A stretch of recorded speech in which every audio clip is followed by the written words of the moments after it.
శ్రీమాత్రే నమః. అద్దెంట్లో ఉండేవారు ఈ 10 వాస్తు చిట్కాలు పాటిస్తే ఇల్లంతా అఖండ రాజయోగం. ఇంటి వాస్తుకి చాలా ప్రాముఖ్యత ఉంటుంది. వాస్తు విషయంలో చాలా జాగ్రత్తగా ఉండాలి. ఒక ఇంటికి బాగా కలిసి రావాలంటే అది మీ ఇంటి వాస్తును బట్టి ఉంటుంది. మీరు ఉండేది సొంత ఇల్లు అయినా లేదా అద్దె ఇల్లు అయినా మీ ఇంటికి వాస్తు వర్తిస్తుంది.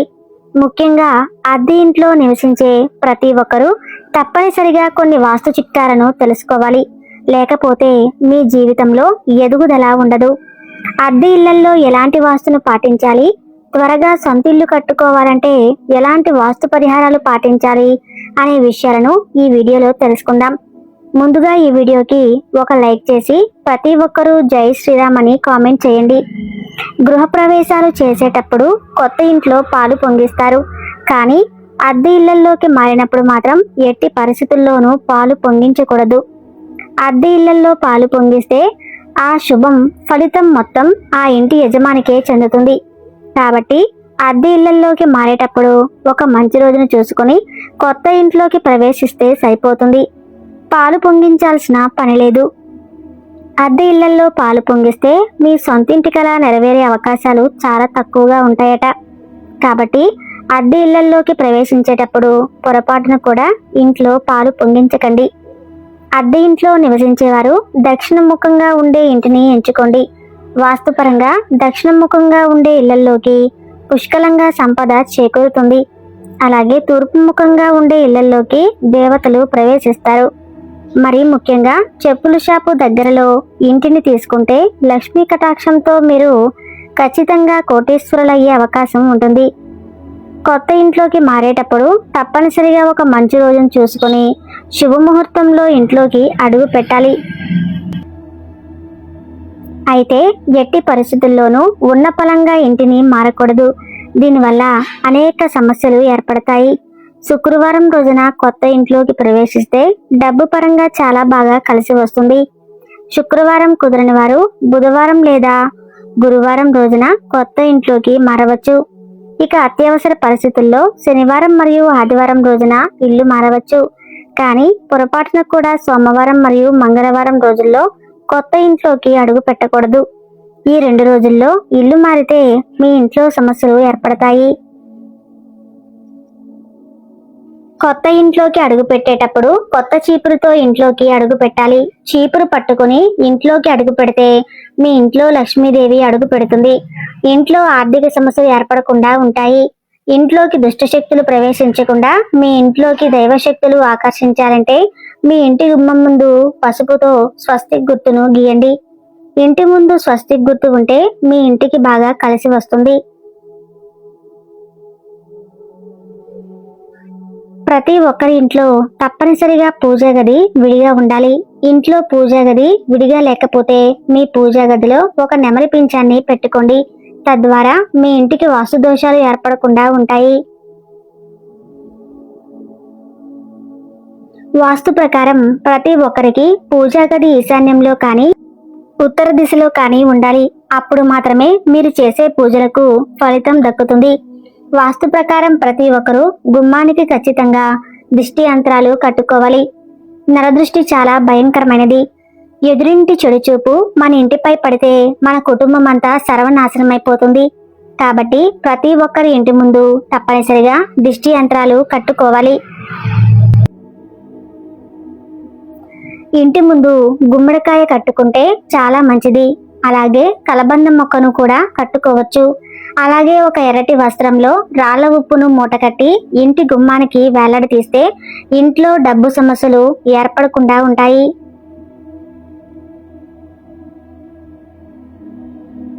ఈశాన్య దిశలో బరువులు పెట్టకూడదు. ఇంటి ఈశాన్యం ఎప్పుడు ఖాళీగా ఉండాలి. ఇక ఆగ్నేయ దిశలో వంటగది ఉండాలి.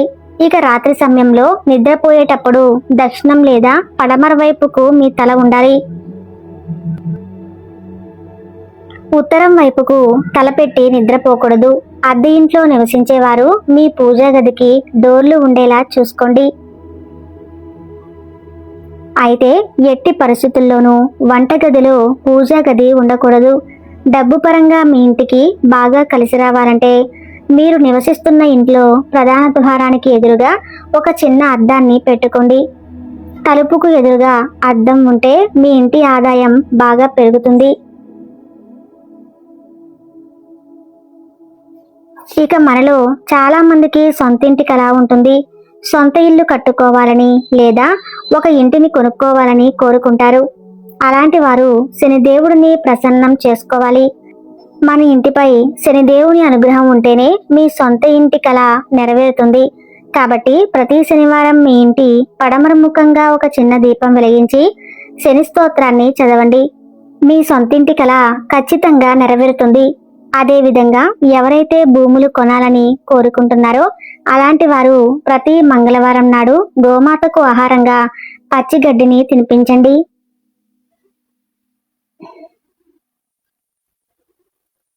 భూములు కొనే యోగం సిద్ధిస్తుంది. ఇక అద్దె ఇళ్లలో నివసించేవారు బాగా వెలుతురు వచ్చే ఇంటిని ఎంచుకోండి. ఇంట్లోకి సూర్యకిరణాలు ప్రవేశిస్తే మీ ఇంట్లోకి పాజిటివ్ ఎనర్జీ ప్రవేశిస్తుంది.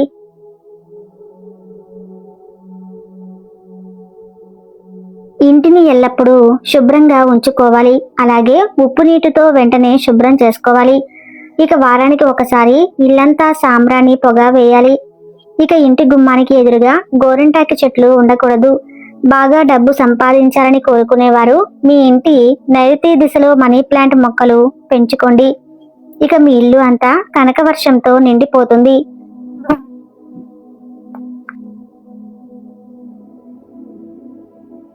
ఇంటి గుమ్మానికి ఎదురుగా లిఫ్ట్ ఉండకూడదు. అలాగే మెట్లు ఉండకూడదు. గుమ్మానికి ఎదురుగా విద్యుత్ స్తంభాలు ఉండకూడదు. వీటి వల్ల మీ ఇంట్లోకి నెగిటివ్ ఎనర్జీ ప్రవేశిస్తుంది. మీరు కొత్తగా అద్దె ఇంట్లోకి వెళ్ళినప్పుడు మొదటి 3 నెలల్లో మీకు ఏమైనా సమస్యలు ఏర్పడితే ఆ ఇంటిని వెంటనే ఖాళీ చేసేయండి.